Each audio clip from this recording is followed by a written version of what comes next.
नमस्कार मेरे प्यारे विद्यार्थियों। मैं नीरज सिंह राजावत हमारे नक्षत्र एजुकेशन के ऑनलाइन मंच पर आपका तहे दिल से हार्दिक स्वागत करता हूं और मैं लेकर आया हूं सभी प्रतियोगी परीक्षाओं के लिए वस्तुनिष्ठ प्रश्नों की श्रृंखला जो आपके लिए महत्वपूर्ण और उपयोगी हो सकती है। और आज हम चर्चा करने वाले हैं राज्यपाल के बारे में। अब चलते हम हमारे पहले प्रश्न की ओर। संविधान के किस अनुच्छेद में राज्यपाल को विधानसभा में एंग्लो इंडियन समुदाय के सदस्यों को नियुक्त करने का अधिकार है? संविधान के किस अनुच्छेद में राज्यपाल को विधानसभा में एंग्लो इंडियन समुदाय के सदस्य को नियुक्त करने का अधिकार है? ए अनुच्छेद 223, बी अनुच्छेद 323, सी अनुच्छेद 333 या फिर डी अनुच्छेद 303। तो हमारा जो इसका उत्तर होगा वो है सी अनुच्छेद 333। अब चलते हैं हमारे अगले प्रश्न की ओर। निम्नलिखित में से कौन सा राज्यपाल के विशेष अभिभाषण से संबंधित है? निम्नलिखित में से कौन सा राज्यपाल के विशेष अभिभाषण से संबंधित है? ए अनुच्छेद 176, बी अनुच्छेद 123, सी अनुच्छेद 177 और डी अनुच्छेद 173। तो हमारा इसका उत्तर होगा ए अनुच्छेद 176। अब चलते हैं हम हमारे अगले प्रश्न की ओर। निम्न में से कौन सा सुमेलित नहीं है? निम्न में से कौन सा सुमेलित नहीं है? ए अनुच्छेद 153 राज्यपाल पद, अनुच्छेद 156 राज्यपाल पदावधि, अनुच्छेद 154 राज्यपाल की कार्यपालिका शक्ति, डी अनुच्छेद 155 राज्यपाल को पद से हटाना। एक बार ऑप्शन देखते हम। ए अनुच्छेद 153 राज्यपाल पद, अनुच्छेद 156 राज्यपाल पदावधि, सी अनुच्छेद 154 राज्यपाल की कार्यपालिका शक्ति और डी अनुच्छेद 155 राज्यपाल को पद से हटाना। तो हमारा इसका आंसर होगा डी अनुच्छेद 155 राज्यपाल को पद से हटाना। अब चलते हैं हमारे अगले प्रश्न की ओर। राज्यपाल अपने स्वविवेकी कृत्यों को छोड़कर अपने कृत्यों का निर्वहन किसकी सहायता और सलाह से करेगा? ए मुख्यमंत्री, बी मुख्यमंत्री एवं मंत्रिपरिषद, सी मंत्रिमंडल या फिर डी मुख्यमंत्री एवं मंत्रिमंडल। तो हमारा जो इसका उत्तर होगा बी मुख्यमंत्री एवं मंत्रिपरिषद। अब चलते हैं हमारे अगले प्रश्न की ओर। राज्यपाल की शक्तियों के संदर्भ में निम्नलिखित में से कौन सा सही नहीं है? राज्यपाल की शक्तियों के संदर्भ में निम्नलिखित में से कौन सा सही नहीं है? ए राज्यपाल धन विधेयक को पुनः विचार हेतु राज्य विधानमंडल को लौटा सकता है। बी राज्यपाल किसी विधेयक को भारत के राष्ट्रपति के विचार हेतु आरक्षित कर सकते हैं। सी राज्य विधानमंडल के विश्रांति काल में राज्यपाल द्वारा अध्यादेश प्रख्यापित किया जा सकता है। या फिर डी राज्यपाल के पास क्षमादान की शक्ति है। तो हमारा इसका जो आंसर होगा वो है ए राज्यपाल धन विधेयक को पुनः विचार हेतु राज्य विधानमंडल को लौटा सकता है। अब चलते हैं हमारे अगले प्रश्न की ओर। भारत के संविधान की किस अनुसूची के तहत भारत के संविधान की किस अनुसूची के तहत राज्य में राज्यपाल द्वारा मंत्री को पद एवं गोपनीयता की शपथ दिलाई जाती है? ए पहली अनुसूची, बी दूसरी अनुसूची, सी तीसरी अनुसूची या फिर डी चौथी अनुसूची। तो हमारा जिसका आंसर होगा वो है सी तीसरी अनुसूची। अब हम चलते हैं हमारे अगले प्रश्न की ओर। राजस्थान के प्रथम राज्यपाल कौन थे? राजस्थान के प्रथम राज्यपाल कौन थे? ए गुरुमुख निहाल सिंह, बी संपूर्णानंद शास्त्री, सी सरदार हुकुम सिंह, या फिर डी सरदार जोगेंद्र सिंह। तो हमारा इसका उत्तर होगा ए गुरुमुख निहाल सिंह। अब चलते हैं हमारे अगले प्रश्न की ओर। गुरुमुख निहाल सिंह को राजस्थान का प्रथम राज्यपाल नियुक्त किया गया था। गुरुमुख निहाल सिंह को राजस्थान का प्रथम राज्यपाल नियुक्त किया गया था। ए 2 नवंबर 1956 को, बी 26 अक्टूबर 1956 को, सी 1 नवंबर 1956 को, डी 25 अक्टूबर 1956 को। तो हमारा इसका उत्तर है सी 1 नवंबर 1956 को। अब चलते हैं हमारे अगले प्रश्न की ओर। राजस्थान के निम्नलिखित में से किस राज्यपालों ने अपना कार्यकाल पूर्ण होने से पूर्व ही राज्यपाल पद से त्याग दे दिया? राजस्थान के निम्नलिखित में से किस राज्यपालों ने अपना कार्यकाल पूर्ण होने से पूर्व ही राज्यपाल पद से त्याग पत्र दे दिया? नंबर 1 दरबारा सिंह, नंबर 2 मदन लाल खुराना और नंबर 3 प्रतिभा पाटिल। तो अब हम विकल्प देखेंगे, सही विकल्प का चयन करना है हमें। ऑप्शन है एक केवल 1 और 2 यानी कि दरबारा सिंह और मदन लाल खुराना, बी केवल 2 और 3 मदन लाल खुराना और प्रतिभा पाटिल, सी केवल 1 और 3 यानी कि दरबारा सिंह और प्रतिभा पाटिल, और डी ऑप्शन कह रहा है केवल 2 मदन लाल खुराना। तो हमारा इसका जो आंसर होगा, हमारा आंसर कह रहा है बी केवल 2 और 3 यानी कि मदन लाल खुराना और प्रतिभा पाटिल। अब चलते हैं हमारे अगले प्रश्न की ओर।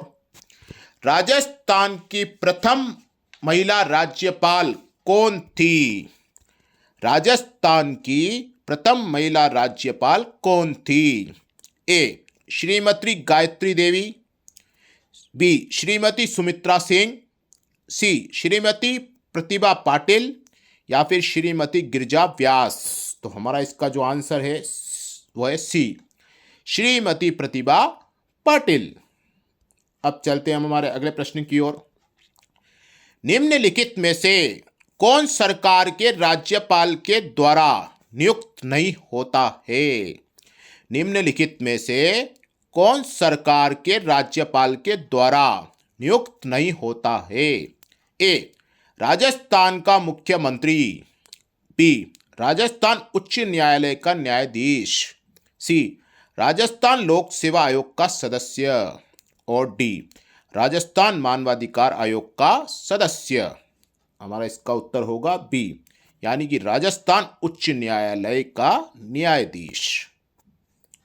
अब चलते हैं हमारे अगले प्रश्न की ओर। सूची 1 को सूची 2 से सुमेलित कीजिए और नीचे दिए गए कूट में से सही उत्तर का चयन कीजिए। सूची 1 में तो मुख्यमंत्री के नाम दे रखे हैं और सूची 2 में राज्यपाल के नाम दे रखे हैं हमें। ऑप्शन ए भैरव सिंह शेखावत, रघु कुल तिलक स, फिर बी बरकतुल्ला खान, सरदार जोगिंदर सिंह, मोहनलाल सुखाड़िया, डॉक्टर संपूर्णानंद, और डी वसुंधरा राजे, मदन लाल खुराना। और हमारे जो कोड दे रखे हैं वो कह रहे हैं ए कहता है 1 2 3 4 और बी कहता है 2 1 3 4 और सी कहता है 1 2 4 3 और डी कहता है 2 4 1 3। तो हमारा जो इसका उत्तर होगा वो है ए 1 2 3 4। अब चलते हैं हम हमारे अगले प्रश्न की ओर। निम्नलिखित में से कौन सा पद राजस्थान के राज्यपाल द्वारा सुशोभित नहीं होता है? निम्नलिखित में से कौन सा पद राजस्थान के राज्यपाल द्वारा सुशोभित नहीं होता है? राजस्थान राज्य में संवैधानिक प्रमुख, राजस्थान विश्वविद्यालयों के कुलाधिपति, अध्यक्ष रेड क्रॉस सोसाइटी राजस्थान और अध्यक्ष अरावली प्रबंधन बोर्ड। तो हमारा जो इसका उत्तर होगा वो है डी, अध्यक्ष अरावली प्रबंधन बोर्ड। अब चलते हैं हम हमारे अगले प्रश्न की ओर। राजस्थान के निम्नलिखित में से कौन से संवैधानिक पदाधिकारी राज्यपाल द्वारा नियुक्त किए जाते हैं लेकिन उन्हें राज्यपाल द्वारा उनके पद से नहीं हटाया जा सकता है? 1 महाधिवक्ता, 2 राज्य निर्वाचन आयुक्त और 3 राजस्थान लोक सेवा आयोग के सदस्य। तो अब विकल्प देखते हैं। विकल्प कह रहे हैं कि ऑप्शन ए केवल 1 और 2 यानी कि महाधिवक्ता और राज्य निर्वाचन आयुक्त, बी कह रहा है 2 और 3 यानी कि राज्य निर्वाचन आयुक्त और राजस्थान लोक सेवा आयोग के सदस्य, और सी कह रहा है केवल 1 और 3 यानी कि महाधिवक्ता और राजस्थान लोक सेवा आयोग के सदस्य, और डी कह रहा है तीनों यानी कि महाधिवक्ता, राज्य निर्वाचन आयुक्त, राजस्थान लोक सेवा आयोग के सदस्य। और हमारा इसका जो आंसर है, आंसर के अनुसार इसका बी यानी कि केवल 2 और 3 मतलब राज्य निर्वाचन आयुक्त, राजस्थान लोक सेवा आयोग के सदस्य। अब चलते हैं हमारे अगले प्रश्न की ओर। राजस्थान के वे राज्यपाल जिनका कार्यकाल के दौरान निधन हुआ। Number 1 S K. सिंह, 2 श्रीमती प्रभा राव, 3 निर्मल चंद जैन और नंबर 4 दरबारा सिंह। सही विकल्प का चयन करना है। ए कह रहा है केवल 2, बी कह रहा है 2 व 4, सी कह रहा है 1 2 3 व 4 और डी कह रहा है केवल 1। और हमारा जो उत्तर होना चाहिए इसका वो है 1 2 3 व 4 यानी कि उपरोक्त सभी। अब चलते हैं हमारे अगले प्रश्न की ओर। राजस्थान की पदावती के संबंध में कौन सा कथन त्रुटिपूर्ण है? राज्यपाल की पदावधि के संबंध में कौन सा कथन त्रुटिपूर्ण है?